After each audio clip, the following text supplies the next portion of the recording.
안녕하십니까. 목요일 강의 시작하도록 하겠습니다. 이번 시간에는 애국개몽운동에 대해서 이야기를 해보도록 하겠습니다. 애국개몽운동의 대표적인 단체는 이제 신민회인데, 신민회는 우리 종신이가 발표를 할 예정이어서 신민회는 빼고 애국개몽운동에 대해서 이야기를 하도록 하겠습니다. 저번 시간에도 살짝 이야기했다시피 제가 제목에 애국에다가 빨간색으로 쳐놓고 쉼표를 해놓은 이유는, 계몽운동은 어찌되었던 건 간에 우리가 지금은 일제 지배를 받는 것이 당연하다라고 생각하고 있었고, 지금은 계몽을 해야 될 시기다, 우리를 실력을 키워야 될 시기다 라고 생각을 했기 때문에 이것이 과연 애국하는 행위인가? 독립운동을 했지만 그 다음에 일제의 지배로부터 벗어나려는 어떤 행동이나 운동을 보여줬지만, 그것이 결과적으로 봤을 때는 지금 지배를 받는 것은 당연하다라고 생각을 했기 때문에 이게 과연 애국하는 것인가에 대해서, 왜 애국을 붙였는가에 대해서 회의를 갖는 그런 흐름이 나타나기도 했습니다. 교과서에서 찾아본다는 것이 제가 찾아보질 못했는데 한번 찾아보시기 바랍니다. 어떻게 나왔는지요. 자, 이 애국계몽운동이라고 하는, 혹은 계몽운동이라고 하는, 이번 시간에 그냥 혼동해서 이야기하도록 하겠습니다.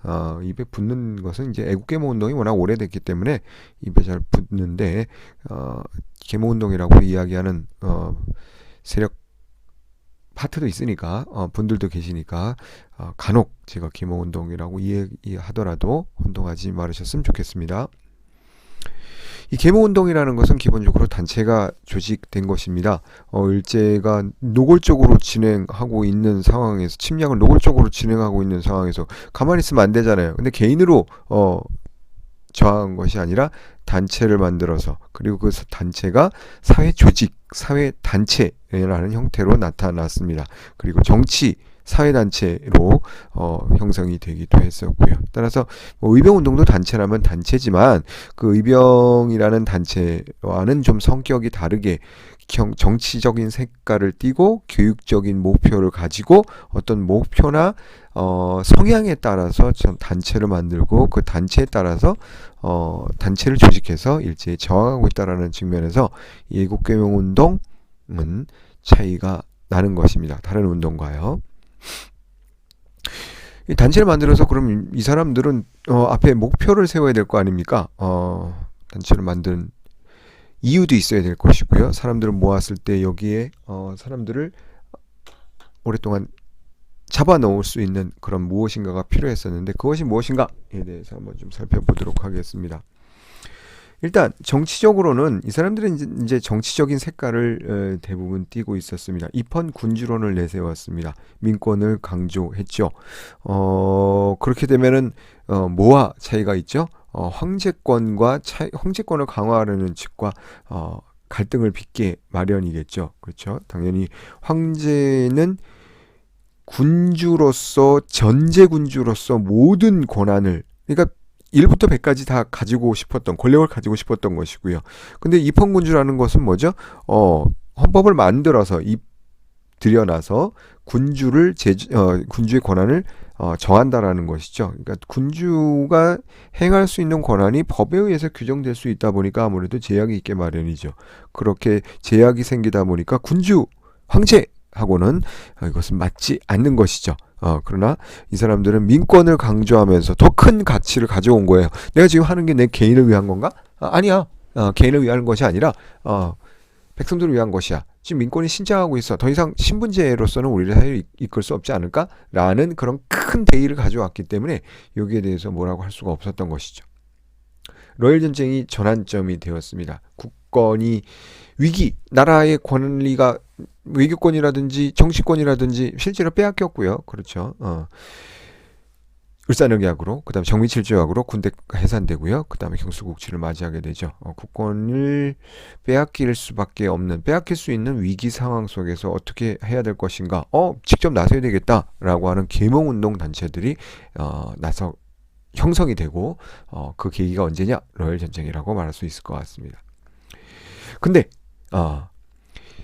이 사람들이 나서게 되면서 또 하나의 전환점을 맞이하게 되는데, 아까 좀 제가 좀 모호하게 이야기했었는데, 만들어지고 민권을 강조하고 하다가 러일 전쟁을 통해서 국권이 위기가, 이제 러일 전쟁을 일본이 완전히 이기면서 러시아가 물러나고 일본이 러시아를 대신해서 우리나라에 대해서 완전 종주권을 행사할 수 있는 상황 속에서 어떻게 될까? 우리나라 완전히 국권을 일본에게 빼앗길 수밖에 없겠다라고 생각이 들었던 것이지. 그래서 국권을 수호하자라는 방향으로 이 사람들도 목표를 선회하게 됩니다. 다시 얘기해서 애국개몽운동 단체들이 러일 전쟁을 계기로 해서 완전히 그 사람들의 목표가 바뀌게 된다. 이전에는 군주권을 축소시키고 뭐 이런 황제권을 축소시키고 이런 데 관심이 좀 더 있었다라고 한다면, 이제부터는 국권, 뭐 군주권이고 뭐고 민권이고 나라가 있어야 있을 거 아닙니까? 나라도 없는데 군주권이고 민권이고 어디 생겨나는 것도 아니잖아요. 보장해 주는 데도 아무도 없잖아요. 이런 상황 속에서 군주권, 민권 싸울 것이 아니라 국권을 회복하자, 지키자라는 쪽으로 바뀌어 나갔던 것입니다. 이런 대표적인 흐름은 보안회에서 확인할 수가 있는데, 뒤에 프린트에서 나올 겁니다.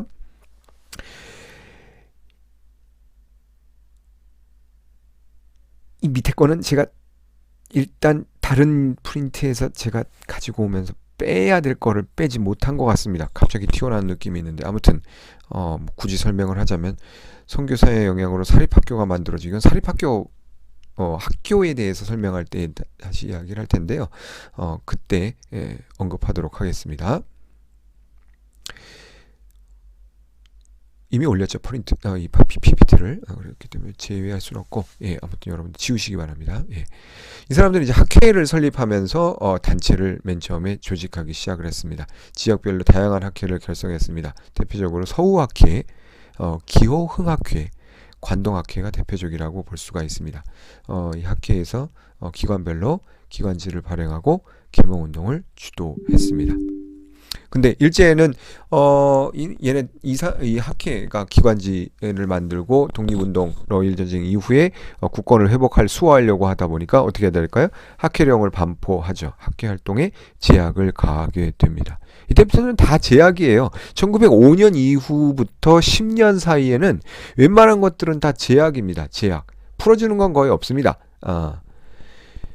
경제도 그렇고 교육도 그렇고 종교도 그렇고 모든 것은 다 제약입니다. 대부분 이제 1905년 이후에 7년 8년도에 집중되기도 합니다. 학회령을 반포를 해서 학회 활동에 제약을 가하게 됩니다. 제약을 가하게 된다는 것은 구체적으로 이야기하자면 해산시키는 거죠. 한마디로 이야기하자면 활동에 여러 가지 전제 조건을 달고 해산에 가까운 활동을 할 수밖에 없도록 이 학회령이라는 것을 반포하는 것이죠. 회사령 마찬가지로 회사 못 세우게 하는 거예요. 이렇게 무슨 령들을 계속 반포하는데, 반포의 주체는 누구지? 통감. 부 이후에 총독이 주도가 돼가지고 반포를 하게 됩니다. 그러니까 조선에 파견된 총독은 이런 법령을 발행할 수가 있고, 이 법령은 조선에서 그대로 실행될 수가 있습니다. 이때의 통치 방식을 무단 통치라고 이야기를 하죠. 더군다나 이 조선에 파견된 총독은 누구죠? 군인입니다. 그러니까 군인이 필요에 의해서 명령을 발표하면 어떠한 제약도 없이 그대로 실효를 갖게 되고, 실효성에 의해서 해제하라 하면 해제하게 되고, 모든 것들이 다 그런 식으로 이루어지다 보니까 당시에 조선의 여러 단체들과 그 다음에 학교들, 종교단체들은 조금만이라도 밑보이게 되면 바로바로 해체되는 그런 시련을 겪게 됩니다. 학교를 설립했겠죠. 당연히 독립운동을 해야 되는데, 애국개몽운동은 기본적으로 실력을 키우자니까 학교를 설립하자는 쪽으로 움직임이 나올 수밖에 없겠죠. 보성학교, 대성학교, 오산학교 등이 대표적이라고 할 수 있는데요. 1910년 5월까지 공식 인가학교가 2,000여 개, 비인가까지 합하면 5,000여 개. 교육열은 대단하죠, 우리나라가. 그렇죠. 그런데 여기에서는 숙문으로 글을 숭상하는 것으로서 나라가 망했기 때문에 학교에서 체육교육을 강화했다라고 합니다. 우리나라에서 세운 이런 사립학교들이, 특히 사립학교들이. 그런데 역시나 이걸 그냥 보고 있지는 않았겠죠. 1908년도, 또 8년이네. 그렇죠. 사립학교령을 발표해서 교과서 사용, 교사 자격 제한 등, 그 다음에 사립학교 같은 경우에는 형식 조건, 세울 수 있는 조건이라든지 유지 조건을 굉장히 까다롭게 가져가면 당연히 뭐가 되죠? 해체가 되겠죠. 그럼 나머지 남는 건 뭐야? 공립학교지. 공립학교는 뭐? 일본에서 총독이 파견한 임명한 교사들이 갈 수밖에 없지. 교사들은 뭘 차고 있었다? 칼 차고 있었지. 그치? 무단 통치 기간 동안 학교의 설립을 통해서 계몽운동을 해서 실력을 키워가지고 독립을 하려고 했었는데 그게 맘대로 되진 않았나 봅니다.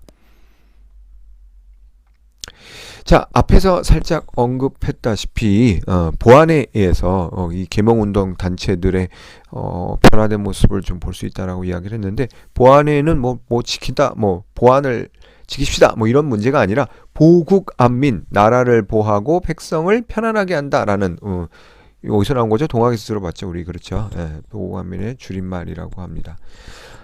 그런데 보국안민 하려고 하는데 나라를 보충하고 뭐 백성을 편안하게 하려면 어떻게 될까? 교육하고 뭐 이런 거 좀 직접적으로 싸우진 않고 실력을 키우는 방식으로 그렇게 나가려고 했었는데 실력을 키우려고 하는데 직접적으로 눈앞에서 뭘 뺏어간단 말이야. 실력을 키워가지고 그걸 언제 지켜? 특히나 땅을 뺏어가려고 황무지 개간 명분으로 일본에서 경제적인 침탈을 하고 있단 말이지. 그래서 일부 계몽운동가들이 각성을 했습니다. 일본이 그럴 리가 없지. 문명국가인데 문명이 되려면 교육을 해야 되고 우리도 저렇게 일본처럼 문명국가가 돼야지 라고 일본에 대해서 침략 의도에 대해서는 계몽사상가들이 최초에는 뭐 여러 스펙트럼이 있습니다만 최초에는 이렇게 순수하게 받아들이는 사람들도 있었습니다. 그래서 비판을 많이 받는 거지. 한마디로 이야기해서. 일본이 그럴 리가 없어 라고 했는데 땅을 실제로 뺏어간단 말이지. 눈앞에서 내 땅을 뺏긴단 말이야. 그럼 어떻게 해야 돼? 대응을 해야지. 이게 그냥 순수하게 실력 키워가지고 될 문제가 아니구나. 어떻게 될까? 직접적으로 땅을 뺏어가면 뺏어가지 마십시오. 우리 거를 지켜야 되겠죠. 소유권이 누구한테 있는지 확실히 밝혀야 되겠죠. 보안의 설립으로 대응하고자 했다고 합니다.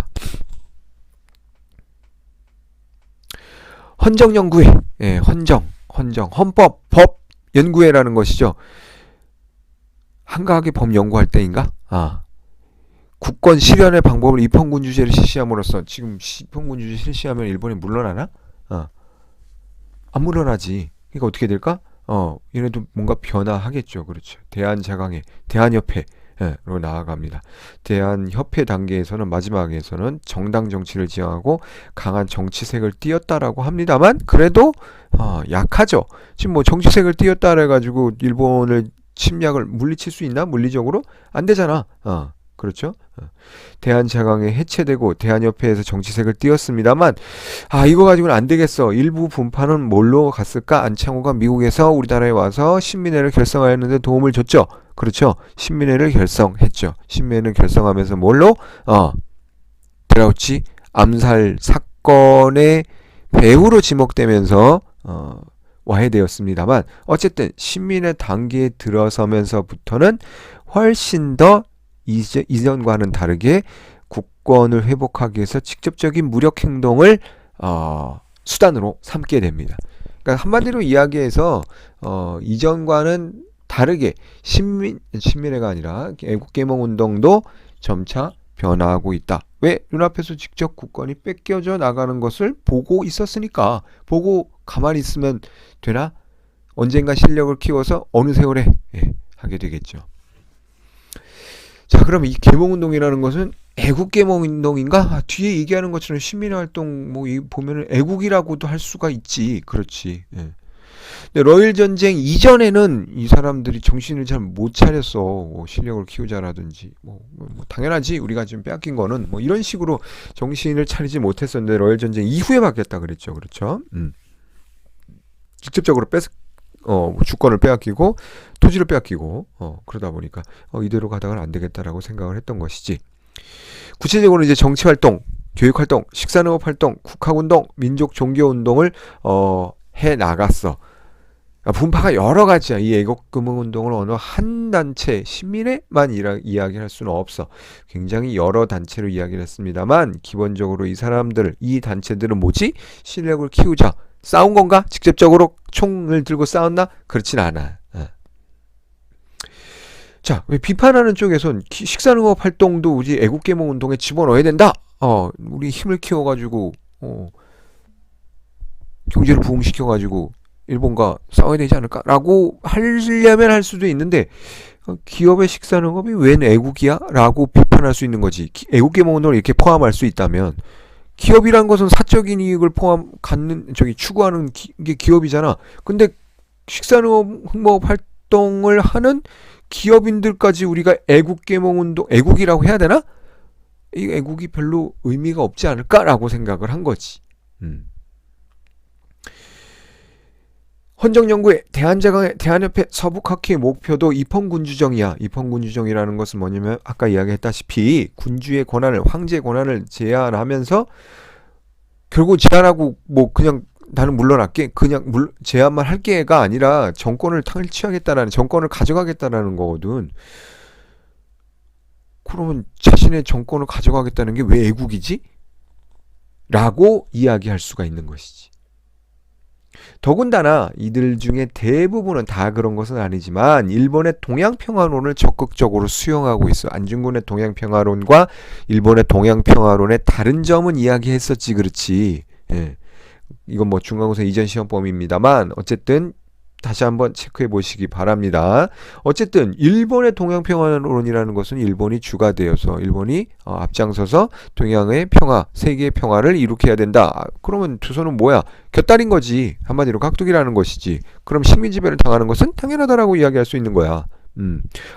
일본의 보호 정치라는 것은 이 한국의 문명 개화를 이룩할 수 있는, 보호해주면서 우리한테 뭘 가르쳐 준다니까? 라고 이야기를 얘네들이 했어. 일부는. 한국이 스스로 강해지면 일본도 물론 자강론. 사회진화론. 일본에게 대항하는 것은 지금 실력이 무척 짱짱한 일본 애들에게 대항하는 그 의병투쟁 같은 건 그럼 뭐야? 무모한 거네. 예. 야, 그럼 어디가 애국이야? 의병투쟁이 애국이지. 의병투쟁을 애국이라고 한다면 의병투쟁에 대해서 무모한 모험이라고 했던 자가운동 계열을 애국이라고 하면 둘 다 애국인가? 계몽운동이라고 하자라는 거지. 얘네들의 성격은 기본적으로 계몽해서 독립하자라는 거니까 계몽운동에서 끝나자, 애국은 떼자라고 이야기를 하고자 하는 분들이 계시는 거야. 이것도 의미가 있지, 그렇지. 무슨 말을 하시고자 하는지는 충분히 알겠어. 아무튼 다시 돌아가서 계몽운동이라는 것에 대해서 성격은 기본적으로 계몽해야 우리가 독립을 할 수 있다. 지금은 곤란하다, 기다려달라라는 뜻이 내포되어 있는 것이라는 거지. 따라서 이들의 성격이 러일 전쟁 이후에 조금씩 바뀌어나간 것은 사실이지만 기본적으로는 마지막 PPT에서 봤던 것처럼 무언가 한계가 분명히 있다라는 점은 우리가 짚고 넘어가야 되겠죠. 예, 다음 PPT에서 또 강의를 이어나가도록 하겠습니다. 자, 이어서 하도록 하겠습니다. 계몽운동까지 했었죠. 지난 PPT에서. 어쨌든, 계몽운동, 일제의 침략으로부터 벗어나는 방법을, 계몽을 통해서, 실력 양성을 통해서, 찾아보려고 하는 운동이라고 이야기할 수가 있습니다. 자, 일제는 어찌되었던 건 간에 우리나라를 계속해서 어쨌든 조약을 다 체결을 했고요. 우리나라를 다스려야 되는데 다스리기에는 얘네들이 아직까지 계속해서 이야기를 하지만 일본이라고 완벽한 제국주의의 단계에 올라선 건 아니었습니다.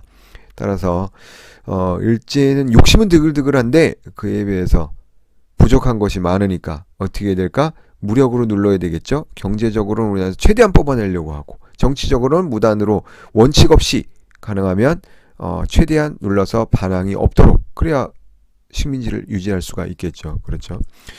일제는 1차 대전, 세계 1차 대전 이후에 아주 큰 선물을 받았습니다.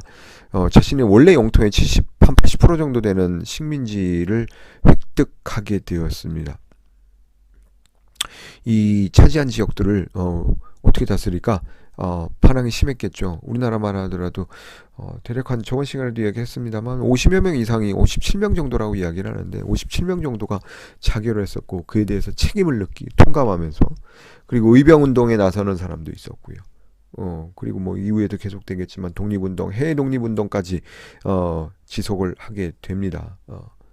그렇게 나가게 된 이유는 뭘까? 우리나라의 식민지가 능력이 안 되면서 들어와서 경찰 헌병을 내세워가지고 무단적으로 강압적으로 통치를 하려 했기 때문이죠. 이 통치를 방식을 무단 통치라고 이야기를 합니다.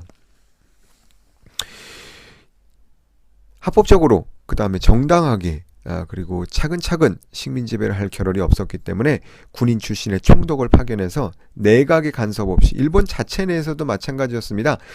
내각의 허가를 받고 식민 통치를 하고 뭐 이러다 보면 시간이 없단 말이지.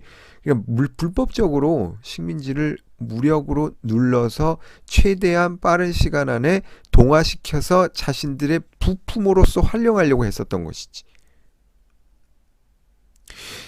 목표는 좋아. 같은 수준에 일본과 같은 수준에 올려서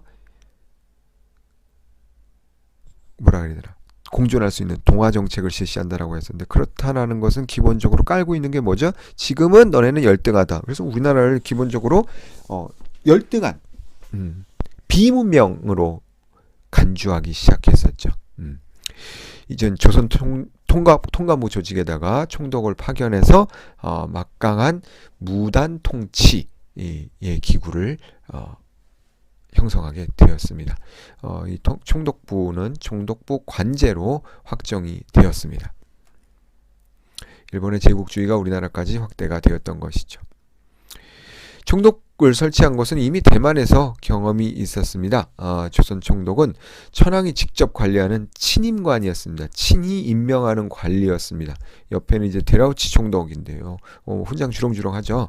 군인입니다. 군인. 육군 대장으로 임명을 했고 육군 대장이라는 뭐 군인을 모독하는 것은 아닙니다만 군인이라는 것은 명령에 의해서 빠른 명령에 의해서 전투가 이루어져야 되고 시각을 다투는 경우가 많죠. 그렇기 때문에 군대를 파견해서 군인을 파견해서 우리나라를 관리한다는 것 자체는 민주적 절차에 의해서 모든 것을 인정받고 토론하고 이런 것과는 거리가 멀었다라는 것이죠. 총독의 권한도 막강했습니다. 조선에서 시행할 법령을 그냥 이 사람이 전제군주지 뭐 거의 전제군주라고 해놨는데 왕이에요. 왕이 명령을 내리면 그대로 받아가지고 수교라고 했죠. 수교집록 이야기했었죠. 뭔 말인지 알겠죠. 왕의 말이 곧 법이에요. 재령 공포가 가능했습니다. 즉 법령이라고 할 수 있죠. 총독이 가둬 때려 하게 되면 그대로 가둬야 되는 겁니다. 때려야 되는 겁니다. 일반 정무 플러스 군사 통솔 권한까지 있다 보니까 막강한 권력을 가지고 있었습니다. 그러니까 조선에서 이 사람의 총독의 명령으로서 안 되는 건 없습니다. 부대까지 지휘가 가능했습니다. 한마디로 이야기해서 군권과 그 다음에 행정권을 모두 다 가지고 있었던 것이죠. 뒤에 나오겠지만 지방관제까지도 개편을 합니다. 지방관제에서 지방관리들을 파견할 수 있는 선발할 수 있는 권한까지 가지고 있었으니까 정말 모든 권한을 우리나라에서 가지고 있었던 거죠. 재판까지 사법권까지 보통은 이제 입법권, 사법권, 행정권 분리가 되어 있잖아요. 가치가 있는 거죠. 형식적으로는 분리가 되어 있어요. 하지만 모두 총독부 직원, 총독부 직원이라는 건 누구의 명령을 받죠? 총독의 명령을 받죠. 그죠? 상급 3심제를 내세웠지만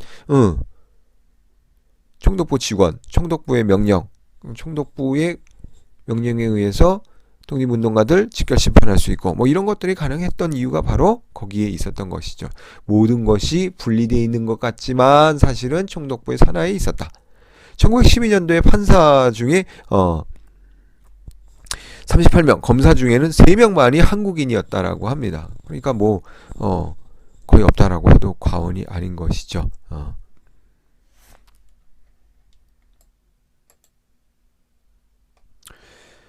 조선 민사령이라는 것은 일본에서 식민지배를 하면서 일본법을 그대로 적용했잖아요. 그런데 이제 조선의 관습은 어쨌든 일본과 조선이 다르기 때문에 조선의 관습을 인정해 준다라는 그런 대원칙을 세웠습니다만 그대로 인정해 주는 것은 아니고 원칙이 없다라는 것이죠. 사실은 인정해 준다라는 것이. 그래서 조선의 관습은 공공질서에 관계되지 않는 범위라는 애매한 그런 규정을 정해놓고 조선 관습을 줬다. 우리 인정해 줬다. 그거를 너희들의 관습을 인정해 줬다라고 어떻게 보면 공치사만 하게 되는 것이죠. 하지만 대부분의 것들은 일본의 법률로 적용을 받았고 조선의 관습은 일부 제한된 항목에서만 인정을 받았다라는 것이죠. 따라서 조선 민사령이라는 것은 조선을 다스리는 데 일본법을 그대로 적용시키겠다. 그리고 일본에 대해서 일본은 조선 민사령에 대해서 어떠한 체계적인 것을 가지고 있지 않았다라는 것을 알 수가 있습니다.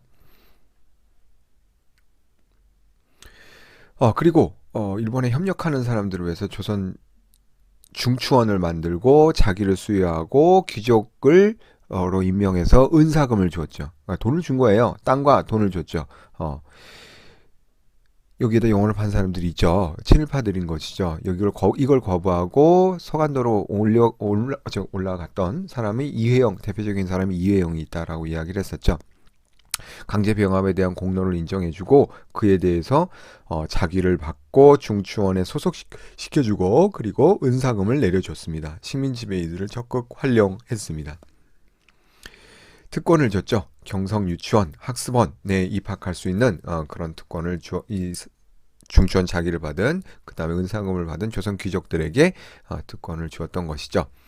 결국은 일본은 조선을 통치하는 데 있어서 각종 회유책을 또 쓰기도 했다는 것을 중추원 운영을 통해서 확인할 수가 있습니다.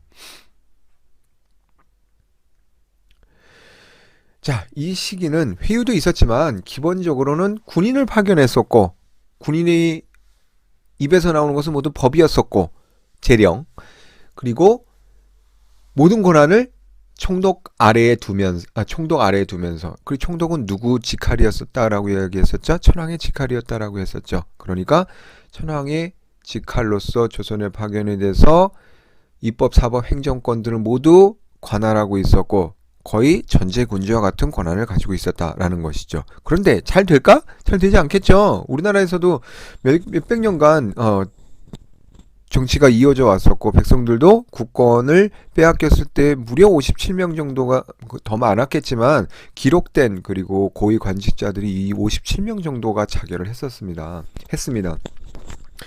이 식민 지배를 그대로 받아들였을까? 그렇지 않겠죠. 그러니까 어떻게 될까? 강력하게 눌러야 되겠죠. 강력하게 누를 수 있는 수단으로서 활용한 것이 누구?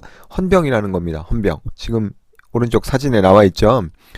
헌병, 헌자라는 것은 법 헌자죠. 그렇죠. 이 헌자라는 게 법을 얘네들이 규정할 수 있는 거예요. 집행할 수 있는 거예요. 법은 누가 해야지? 나중에 최종적으로 법원에서. 근데 얘네들이 법을 집행할 수 있게 된 거야. 한마디로 이야기해서 얘네들도 마음대로 모든 권한을 가질 수 있다는 것이죠. 경찰이면서 군인까지, 군인경찰, 밀리터리 폴리스라고 하죠. 우리나라에서 지금 헌병이라는 단어가 사라졌습니다. 언제 사라졌는지 2000년대 초반에 사라졌나? 2020 몇 년에 사라졌다는 얘기도 있고 신문 보면 나올 겁니다. 얼마 전에 사라진 것 같은데 밀리터리 폴리스입니다. 경찰의 권한을 가지고 있지만 군인이라는 거야. 그리고 군인이면서 또 뭘 할 수 있다? 법도 다룰 수 있다. 법 규정, 법 처벌까지 할 수 있다는 거야. 그러니까 이 사람들은 뭐야? 경찰이야. 재판관이야. 아무것도 아니라는 거죠. 그러니까 모두 다 가지고 있다는 것이죠. 그죠? 그러니까 권한을 모두 가지고 있는 사람이 헌병도 있었고 그 위엔 누가 있었고 총독이 있었다라는 거죠. 야만적인 통치도 행했습니다. 태형령 뒤에 나오겠지만 이때는 사라진 태형 볼기를 노출시키고 때리는 거죠. 이게 상당히 아프기도 아프지만 신체적으로 가해지는 고통도 컸지만 명예형이라고 할 수 있잖아요. 그렇죠. 어마어마하게 많은 수를 파견을 했는데 서구 제국주의보다 훨씬 더 많이 파견을 했다라고 합니다. 근데 이것이 많았을까? 서구보단 많았지만 우리나라를 완전히 제어하기에는 이 수도 부족했다라는 것이죠. 나중에 3.1운동 때 이 사람들이 반성을 하게 됩니다. 헌병의 임무는 뭘까? 다 가지고 있어. 네, 다. 첩보수집, 의병토벌, 직결심판, 살림감시, 어업단속 다 한다는 거지. 직결심판이라는 것은 뭐야? 법원의 판결을 기다리지 않고 얘네들이 때리고 가둬놓을 수 있다라는 거야. 너 10일 뭐 이런 식으로, 너 1년 이런 식으로 가둬놓을 수 있는 거예요. 모든 권한을 가지고 있다라고 보면 되겠죠. 예. 다시 한번 나오지만 보안법, 신문지법, 출판법 이미 나왔죠. 신문지법, 정미칠 조약 때 같이 나오게 되면서 집회결사 자유 통제하면서 정미칠 조약으로 인한 반발을 무마시켰다라고 이야기했었죠. 그렇죠. 보안법, 신문지법, 출판법, 출판법은 특히나 신문지법 같은 경우는 허가지를 운영함으로써 자신들이 일제에 허용 뭐라 그래야 되나, 일제에 뭐라 그러지? 찬동하는 세력들만 허가제로 운영을 했던 것이죠. 법적 즉결례, 1910년대에 10년에 제정한 것인데요. 3개월 이하 징역이나 100만 원 이하의 과태료는 100원 이하의 과태료는 재판이 필요 없다라고. 그러니까 이분들이 마음대로 하는 거예요, 헌병들이. 예. 전체 21%를 태형으로 처리했다라고 합니다. 예. 태형이 11년에서 18년 사이에 엄청나게 크게 증가하고 있었죠. 무단 통치입니다. 무단 통치. 무력으로 단호하게 조선을 통치하는 것입니다. 그냥 통치가 안 됐기 때문이죠. 조선 태형령이라는 것인데요. 16에서 60세의 조선인이 대상이었습니다. 거의 다라고 보시면 되죠. 어린 사람들 빼놓고는 다 대상이 되었다. 이 당시에 평균 수명이 그렇게 높지 않았기 때문에 형 1일을 1원의 벌금을 태 한 대로 대신했습니다. 처음부터 태로 내리는 것이 아니라 징역 3년 뭐 그렇게 되면 뭐 이런 식으로 이제 환산을 해서 태로 때렸다라는 것이죠. 갑오개혁 이후 폐지 논의가 거듭되었었는데 일제가 다시 공식화시켰습니다. 부활시킨 거죠. 예, 부활시킨 거나 마찬가지죠. 3개월 이하 아까 이야기했다시피 구류를 태형으로 대체 가능했습니다. 대표적인 사례로 들자면 청소 미실시 10대, 우통복고 노동 10대, 개도살 20대 뭐 이런 식으로 해놨는데, 이거는 사실은 뭐 청소 미실시를 어떻게 판단을 해? 그러니까 압박용으로 많이 활용을 했을 가능성이 있고, 실제로는 헌병이 이제 민간을 통치할 때의 재량권이라고 할까, 자기는 마음대로 태형을 내릴 수 있는 권한을 이것 가지고도 활용할 수가 있었겠죠. 그러니까 조선을 통치하는 데 있어서 헌병이라는 것은 거의 막강한 존재였다고 보시면 될 것 같습니다. 중앙 권력이 강화됐습니다. 왜? 총독 파견됐고 천황 미치고 총독의 모든 권한을 줬고 강화될 수밖에 없겠죠. 그러니까 중앙 권한을 강화하고 강화됐겠고, 당연히 지방 권한은 당연히 약화됐겠죠. 중앙 권력을 강화시킨 게 아니라 강화된 거죠. 그렇죠. 1910년대 조선 총독부에서 지방 관제를 재편을 하게 됩니다. 재편하면 뭐해? 재편한다는 건 뭐죠?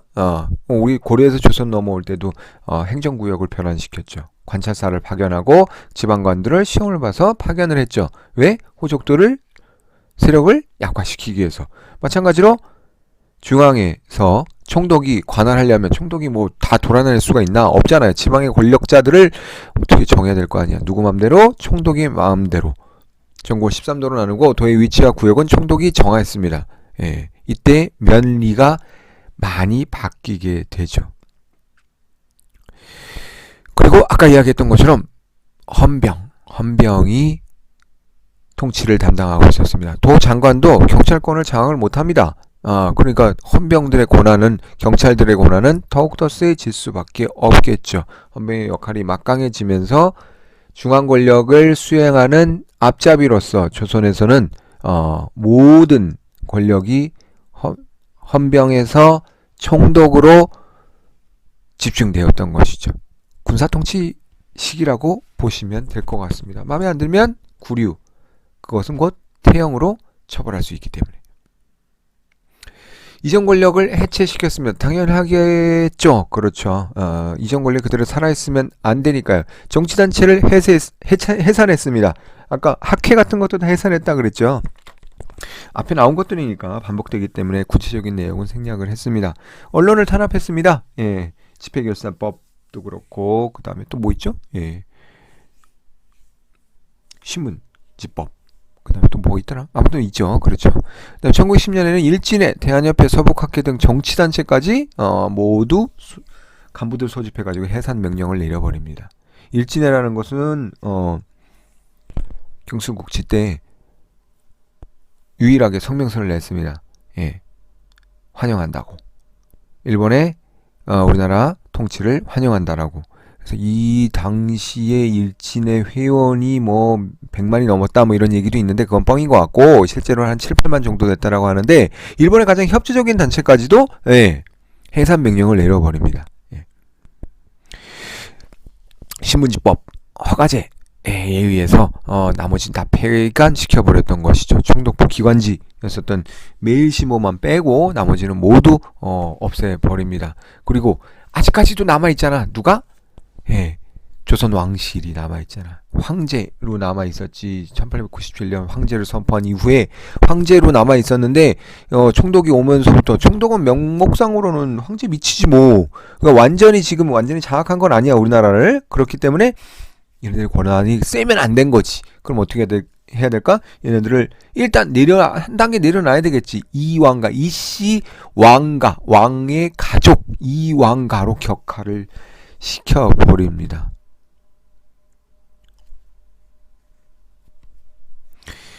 중앙 권력을 완전히 없애버리려고 했던 것이죠. 이때 창경궁도 창경원으로, 동물원으로 바꿔버립니다. 이건 전에도 몇 번 이야기했었죠. 그렇죠. 궁궐, 왕의 권력의 상징인 궁궐, 아무나 갈 수 없는 것, 이제 너희들이 갈 수 있어. 그들은 아무것도 아니야. 왕이라는 존재는 너희들이 쉽게 접할 수 있는 곳이 사람들이야.